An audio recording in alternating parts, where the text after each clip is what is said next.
Now a question. What have Herbert Hoover, Art Linkletter, Jack London, and Richard Nixon all had in common?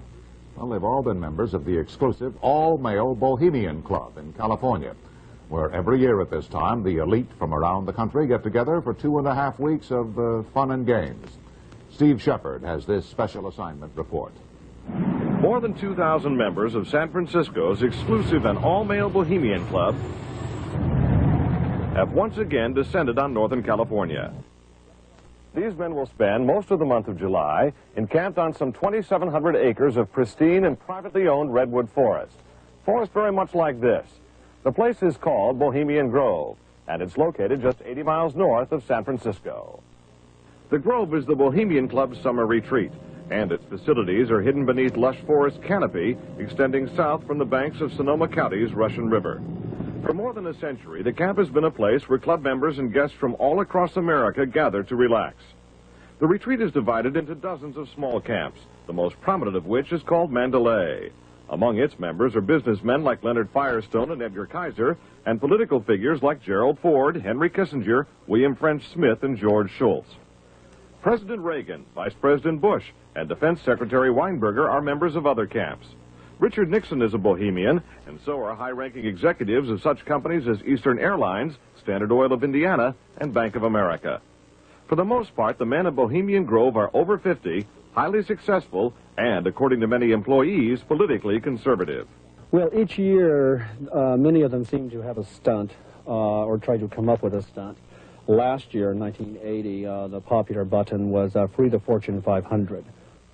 Membership in the Grove is by invitation only and is determined by such factors as social standing, occupation, and personal connections. Privacy is one of the Grove's most cherished virtues.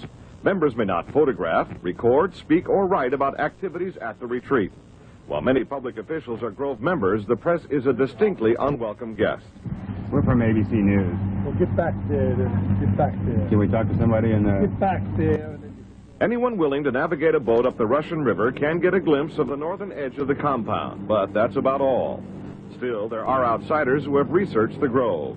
Sociology professor William Dumhoff found out enough to write a book on the place. Well, I think it's a playground for the powerful. It's a place where wealthy men from all of the United States gather for 2 weeks to relive summer camp with this ceremony called the cremation of care that begins the 2-week encampment where the body of dull care, symbolizing woes and concerns, is burned on an altar in front of a big owl statue. When that ceremony ends, they all start to cheer and yell and hand each other a beer. Other regular activities include the production of 2 plays, one of which involves major sets, orchestral music, and extravagant costumes. The other play appears to be just a bit on the lighter side, at least judging from these old photos. Members also spend time swimming, hiking, relaxing in the sun, and doing a bit of drinking from the Grove's own privately labeled spirits.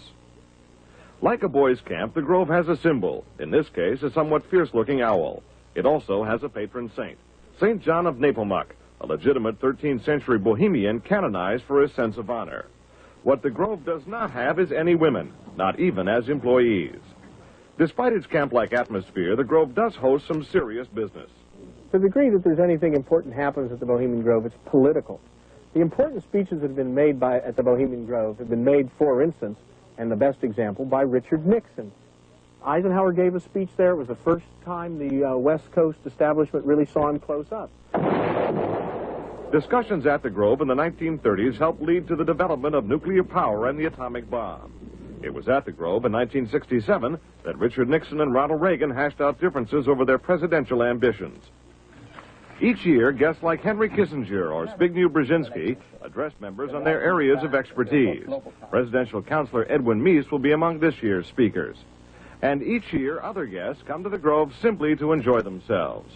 This year, CIA Director William Casey is a scheduled guest of John McCone, former CIA Director. Baseball Commissioner Bowie Kuhn has been invited as a guest of baseball owner Peter O'Malley.